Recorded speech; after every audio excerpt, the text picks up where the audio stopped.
রবি আর শুক্র যদি এক ঘরে বসে যায় তাহলে সেটাকে দারিদ্র যোগ বলা হয়।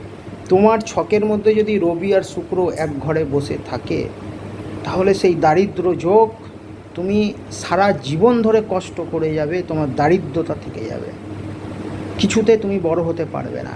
তুমি ইনকাম করবে, তোমার হাতে উপযুক্ত পয়সা আসবে না, আয়ের থেকে ব্যয় বেশি হয়ে যাবে।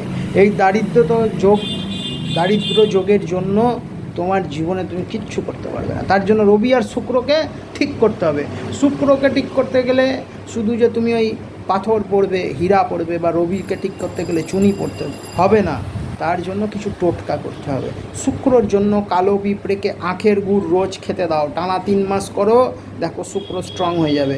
আর রবি গ্রহকে ঠিক করার জন্য সূর্যদেবকে প্রতিদিন অর্ঘ্য দান করো আর সূর্যদেবকে প্রণাম করো। জয় মা তারা, জয় গুরু।